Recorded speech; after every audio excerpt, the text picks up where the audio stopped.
Now, just like we have operations to combine numbers together, like addition, subtraction, multiplication, division, we have operations on sets.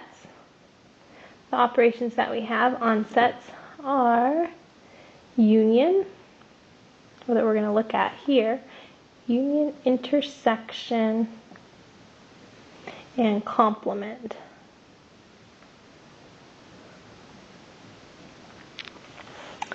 So, in order to look at these operations, let's consider some sets. Let's first look at a specific set. We'll say it's a sample space where all the different outcomes we can get are listed here. We have the numbers 1, 2, 3, 4, and 5. Those are elements of our sample space. And let's create two new sets. Let's say that set A is equal to numbers less than 3, and set B is equal to odd numbers. Now, when we're referring to these sets A and B, we're looking back at our overall sample space. So the only numbers that we could possibly have are 1, 2, 3, 4, and 5.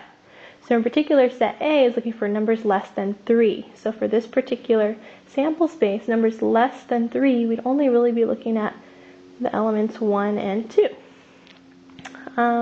For this set B that I made, we have all the odd numbers. So looking at our sample space, that would be 1, 3, and 5. Now, these subsets, these are just smaller sets than what we start with, or they're made up of just a couple of elements that are in our major set, which is our sample space. Now let's look at our first operation. We have union. Now we want to look at A union B. One nice thing that you could do is draw a picture to represent the sets that we're talking about. So if we go back to the beginning where we have our sample space, we can draw a rectangle to include all the elements that are in our sample space. So we would have 1, 2, 3, 4, 5, just kind of floating around in this box. And so this rectangle contains all the elements in our sample space.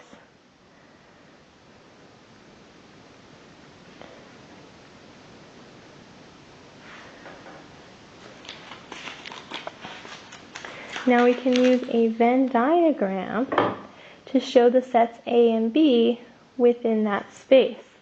So when I'm looking at A, it's the numbers 1 and 2. So I'm going to put 1 and 2 together inside a circle. And then we have 1, 3, and 5. So 1 is contained in this set A, but it's also contained in set B. So I'm going to make this overlap. And that shows that 1 is in A and in B. And then I'm going to write 3 and 5 not in that overlap because 3 and 5 are not part of A, because A was only numbers that were less than 3. Now I want to put this all inside that rectangle, so this rectangle again would include all the numbers in my sample space. I'm just kind of organizing them a little bit based on my sets A and B. So my sample space is supposed to have the numbers 1, 2, 3, 4, and 5. That means that I have this 4 that wasn't in set A or set B.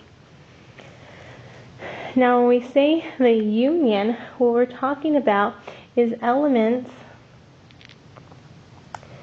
that are in A or B, or possibly both. So if we go through the elements that are in our sample space, the first one that we look at is the number 1. And we have that 1 is actually an element of A, and 1 is an element of B. So 1 satisfies that 1 has to be in the union. Then let's look at 2. Well, 2 is in set A. It's not in B, but in order to be in the union, we just said it has to be in A, or it has to be in B, or it could be in both. So that means that 2 would be in the union. We look at the number 3. Well, 3 is in the set B. So we have that 3 has to be in their union. We have 4. Now 4 is not in A or B. So that means that 4 cannot be in the union. And lastly, we have 5. Well, 5 is sitting in B, so that makes that 5 would have to be in our union. So the elements that are in our set A union B, which is now I'm forming a new set, it contains the numbers 1, 2, 3, and 5. If you look back at our Venn diagram, we're talking about 1, 2, 3, and 5. The shaded region represents the union of A and B. Another operation that we have is intersection. So we write A intersect B. This is equal to all the elements that are in A and B at the same time, or simultaneously. So if I go back to the Venn diagram that I had drawn of A and B, and ignore the union, I just care about intersection right now. See, A is this 1, 2, B is 3, 5, and 1, and 4 sitting outside there. We have the intersection, our elements that are in A and B. So we can go through our list again, but you can visually see here that this 1 is sitting in the middle. That means that it's in A. And we also have that it's in B. That means that 1 has to be in the intersection. And the way to look at it in the diagram, I'm going to kind of color that in. That's the intersection. Everything that's in this shaded region is in B and A at the same time, so that's their intersection.